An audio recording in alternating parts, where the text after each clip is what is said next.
Well, it would probably help if I wore my glasses. I'm like looking at my notes going, yeah, I can read that. It's all good. We're just going to wing it.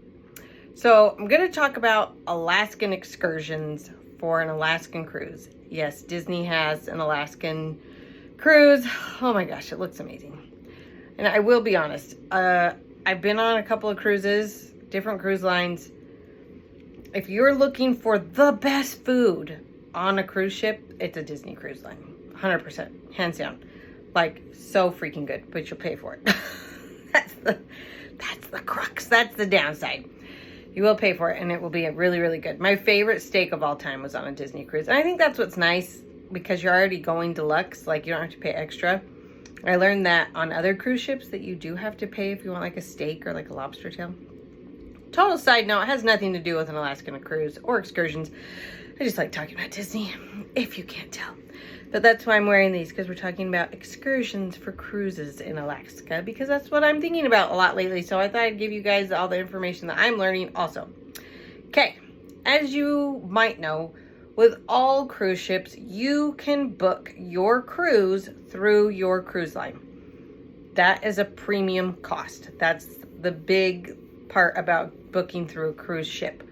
You're going to pay more money for the same cruise that you, like the same excursion that you could get through an alternate group. The pros with booking through the cruise line is the ship will not leave you.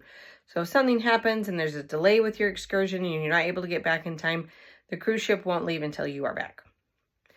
So that being said, that's a good thing. I have heard that you can call a cruise ship if you're running late, and they will wait like a half hour for you. So just an idea. I wouldn't try it. I don't like I'm not that kind of person. I don't want to like test the waters and possibly not make it. That would freak me out.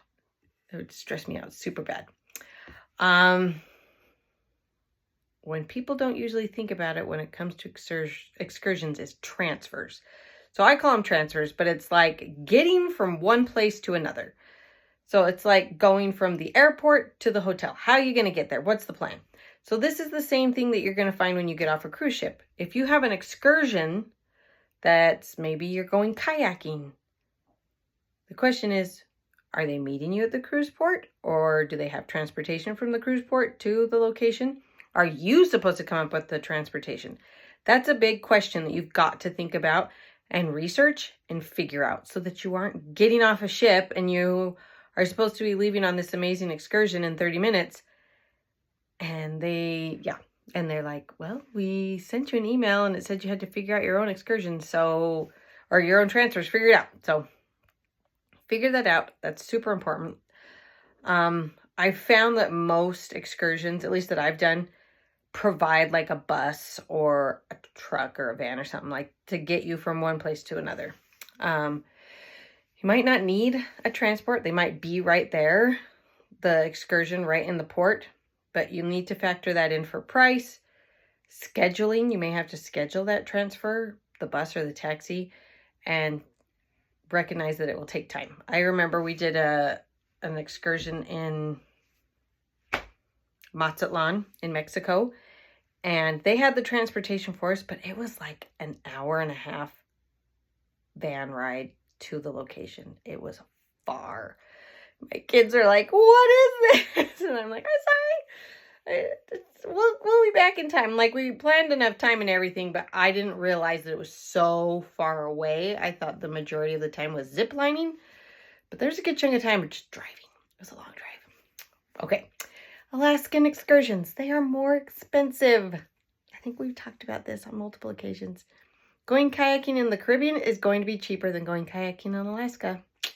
So understand that. It's a bucket list trip. You're more likely to do it once. So if you want to do something, save up for it. If you've always wanted to hike a glacier, save up for it and do it. If you've always wanted to take a helicopter ride and fly over glaciers and Alaskan mountains, save up for it and do it. Like, it's one of those kind of trips.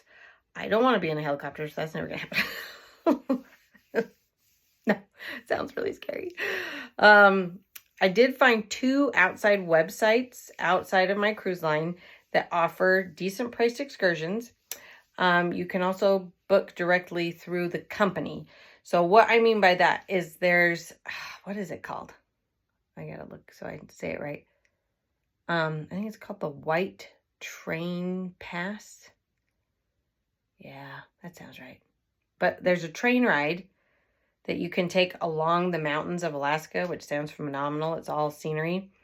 And you just drive in the plane or in the train. But it's cheaper if you just book through them. And I also had to research how far it is to get to them to get that transfer, so I'm not stuck or whatever. But you can book it through a cruise website, excursion website, and they'll maybe give you a discount. But in this case, it wasn't a discount. It was more money to go through the website. But I do highly recommend booking things in advance. From what I have heard, Alaskan excursions sell out. So if you can book it in advance, a lot of the things that I'm looking into, I can't book yet. It's too far away. But if you can book it, book it. The two places that I found were Alaska Shore Excursions. They seem a bit cheaper than Shore Excursions Group. I feel like the Shore Excursions Group, their website, they seem to cater more to Caribbean cruises. So I feel like they cost a little bit more for Alaska. Probably cheaper for Caribbean cruises. Obviously, because Alaska Shore Excursions are just for Alaska. So those are the two good options and prices that I found, and you can check. What's nice is you can filter per location and figure out which places you're stopping at and what's available, what things you can do. And that's a great way to just figure out like, oh, I didn't even know that you could go behind a whole bunch of snow wolves and get pulled on a sled. That sounds amazing. I want to do that. You know, like there's things you didn't think that was available and they have available.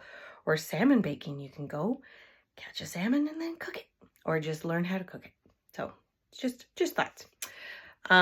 Here's what we are planning to do. We're going, my family of 4, and then we're taking my 2 in-laws. I'm booking my train ride with Skagway. I don't know how to say it. Skagway. It's called, okay, I found it. White Pass Yukon Ride. They have different types. And again, not cheap. So I'm like, I guess we'll do the 2.5 hour one. Just to mentally prepare. So we will be booking that through the train directly because it's cheaper. And it's called Skagway and the White Pass Yukon Ride. That's the train ride that runs along the side of the mountain in Alaska. It's a 10-minute walk to the train station from the cruise port. So I don't need a transfer for that. We can handle a 10-minute walk. I know, it's a big deal.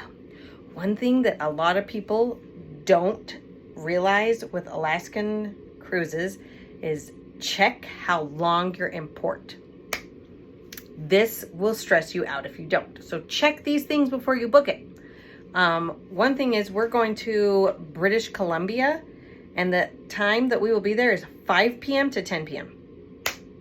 What excursion can we do in that time? Not much. My husband's like, I guess we'll shop and eat somewhere. And I'm like, yeah. And it's a city. We weren't planning on doing anything big. And I don't feel like British Columbia is necessarily like more of that rural kind of experiences, like climbing a glacier and that sort of thing. So that one I'm not too worried about. We're going to be in Juneau from 1:30 p.m. to 8 p.m. So for that one, we're going to do whale watching. I think we're doing that with the Alaska Cruise Shore Excursion. It's a 4-minute walk. And then they'll provide a bus and a boat ride, because obviously you're going out to look at whales. And that is about a 45-minute drive / boat ride. So some of that's a bus ride, some of that's a boat ride. And then you'll have 2.5 hours of looking at beautiful whales. Then you'll return, and it does include snacks and beverages. So that's another thing to look at. If that's important to you to get like a full-blown meal, look into that. See, get what you want. So that's in Juneau. And what I'm finding is a lot of these places have similar experiences. Obviously, if there's not a glacier there, they can't make a glacier. But like if you are wanting to do a helicopter ride, there's probably a helicopter ride in every place.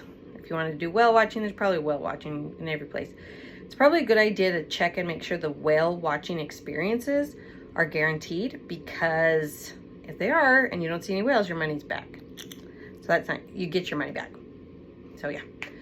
And my in-laws really wanted to do that, so I made sure that was happening. There's also the Tongass National Forest in Sitka. We're gonna go explore that.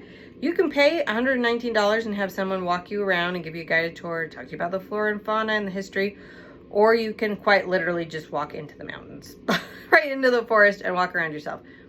We're big hikers, so we'll probably just get off the ship. And as far as I can tell, and from what I've researched, you can just get off the port and walk right into the forest. They've got totem poles in Sitka. It looks really super cool. And we're there from 9:30 a.m. to 5 p.m. So we've got time to mess around, try out different hikes and that sort of thing. The Skagway one is 7 a.m. to 5 p.m. So we're doing a week cruise, and we're staying at we have 4 stops. One of those places, nope, it's not in here. One of those places, it's probably Juneau. Yeah, I think it's Juneau. Juneau in the morning from 5 a.m. to 10 a.m. is glacier watching. So they'll take us over and like just kind of go in a circle and let us look at the glacier that's there. Can't remember which glacier it's called. And then the rest of the day we'll be in port and able to go do whale watching or whatever you want to do.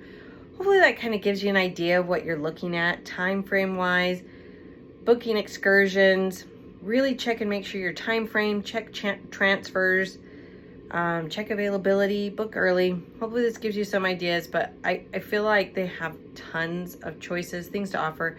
They still, as far as my research has shown, you can still, just like a Caribbean cruise, hop off the ship and book something right there with random people holding up signs. Like that's still something that is available. For me and my family, that never would work. We have to like literally have multiple family meetings and say, what do we want to do? What is everybody comfortable with? What is something you are like, oh my gosh, I wish we could do this. You know, like swim with dolphins, like things like that. Like we have to have that booked in advance and make sure that it happens. We're not as flexible in that area with excursions. So look into that, decide what you want to do. Hopefully this helped you. Like and subscribe and enjoy booking your Alaskan excursions.